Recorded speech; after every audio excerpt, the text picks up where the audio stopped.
I'm Ron and I'm back again, already with another round of sports reviews, but tonight I'm doing a double review of both Canada versus Cuba games in the CONCACAF Nations League Group A, League A, Group 1, group stage. That was a mouthful. So first off, we'll review Canada versus Cuba at BMO Field from Saturday night. I should have done this Monday, but I slept till 5. I stayed up till 8 on Monday and then slept till 4:30. I was not gonna do it. So I'm just doing it together. It makes more sense anyway. So the goals were in the 13th minute on a solo effort, a beautiful solo effort. Junior Hoylett, good shot. You know what it was. 21st minute, Jonathan David off of an assist by Mark Anthony Kay, which kind of looked like a solo effort, but they gave Kay the assist, which I don't know what the difference was. But Jonathan David got past 2 defenders and then put it basically 5-hole on the Cuban keeper. He nutmegged him basically. It was nice. That was probably the best goal of this whole series. I mean, basically a series because they played 2 legs right off the bat. So I guess since it's a 3-team group, that's the way they're going to do it, because it's the U.S. versus us versus the U.S., then we're done, then it's Cuba versus the U.S., so they're going to play them in series. So really, home leg, away leg, basically, yeah. 50th minute, Junior Hoylett, assist from Osorio.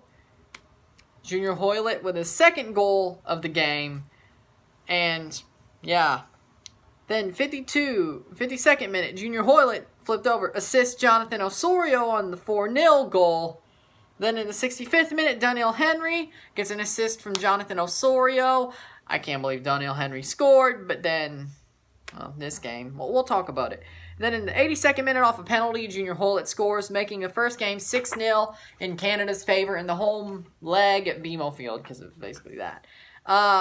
They dominated every facet of the game at BMO. The possession, the play, defensively, offensively, in the middle of the park, they dominated everything. And the thing with this is it's kind of a tale of 2 games.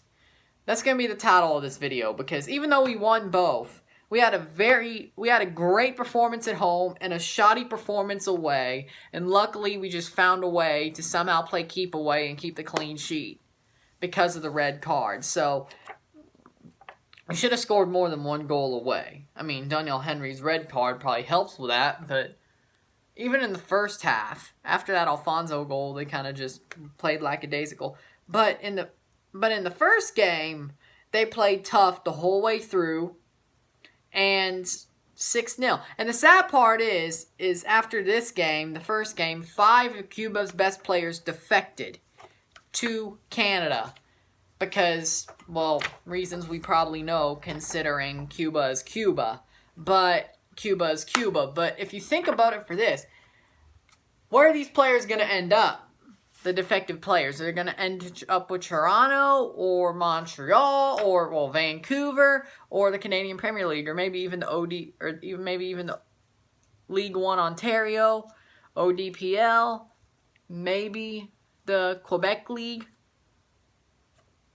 You know what it is? They can end up anywhere. But I hope to see them in the CPL, the defected players, because I want them to have a better life. I want to see them play better, and hopefully, maybe they get a big career out of it. So I'm hoping for the best for those 5 defected players. It's only right. It's only right. But yeah, Canada dominated the first game. Every facet of the game they dominated, which was a refreshing thing to see compared to the Haiti game. But they did the same thing to Cuba in their game in the Gold Cup, except it was 1 goal less. Funnily enough, in their past 3 games, Canada scored 14 straight goals on Cuba. 14. And just in the near past, not so long ago past, we beat Cuba 1-0. So it shows how far we've came, even though we're not that much better. Beating Cuba 3 straight games, 14-0, and in the recent past, we only beat them 1-0. It shows you something. It shows you something. Canada is moving forward. They are moving forward as a footballing nation. So it shows you some. It shows you some if you think about it. It shows you the progression. Now, if we could just beat Honduras and not get smacked 8-0, that would show you more progression. But, yeah, after what Forge did against Olympia, I'm not going to be so hopeful. But we're not facing Honduras yet, so, yeah. So, yeah, we'll deal with that when we get there. And then, yeah, so Canada's home game against Cuba was a great game. Honestly, I was watching TFC and Canada at the same time. I'd say Canada had the better game, if I'm being completely honest. And Osorio looked really good. It's the best he's looked since he had that hernia. I think Osorio's finally getting back to it. I'm not going to go on like full-on propaganda mode for him and start putting out Osorio propaganda, and that'd be my agenda, but we'll see. We'll see how he does in the playoffs and the rest of the season for TFC. He even played good in this game. Now, in today's game, Cuba, Canada, in the Cayman Islands, because for some reason they weren't even playing at home. The 9th minute, the only goal, assisted by Kyle Larin, surprisingly, was for Alphonso Davies, a bouncing ball outside the box, kind of a yakety sax type movement. Davies hits it top bins, which luckily he did. 1-0. It would stay that way. Now, yes, we dominated defensively. But that was Daniel Henry's fault, considering he got the second yellow for dissent. Nothing else. Dissent. Dissent. It wasn't violent conduct, foul, violent conduct, foul. It wasn't 2 fouls. It was a foul and dissent. Oh, God. You make me angry. You legitimately make me angry. Like, how? Because you know what that does to us? That makes us lose our best center back going into the first game against the U.S. So what's the pairing, you might ask? Would it be Cornelius Vittoria? Because Vittoria looked pretty good. Vittoria looked good. I like Derek Cornelius. That's the one I would go for. That's the one I would go for. But since Atiba is gone and Henry made a stupid mistake, that's the one I would go for, is Vittoria Cornelius against the U.S. But there were good players in this game. Vittoria, Watherspoon, Adekugbe, Larea looked good in both games because Richie Larea always looks good. I mean, come on. There are good things about what we saw. Even though we should have won by more.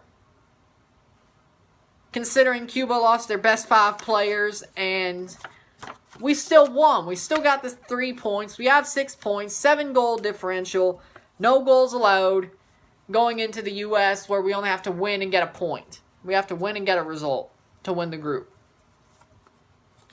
I think this game kind of ruined our hopes of being saved off the goal differential, but what can you do? Because I have to play 2 games against Cuba. I know the U.S. are bottle jobs, but I don't think they're going to suck against Cuba. They're going to find their way. But we have to take care of this ourselves if we want to win the group. Everything else, though, was a bad game. We can't afford to play keep away. We can't afford to just play keep away. We're lucky we got the clean sheet. Borjan played well when he had to. The defense dominated because they had to, but the offense was lacking. The midfield was sort of lacking. I know there was rotation, so maybe there was that, but against Cuba, they still should get like 2 or 3 goals, a rotated side. Will Johnson, probably was part of it. Mark Anthony Kay, I thought, was a little bit off tonight, but whatever. I didn't really like the tactics, but we did what we had to do to get the win, so you know what it is. So that is that. So thank you for watching. If you liked it, subscribe, share, comment, like. You know what it is. Tell all your friends. Canada's in pole position. They have to get the job done. I'm Ryan and I'm out. Peace.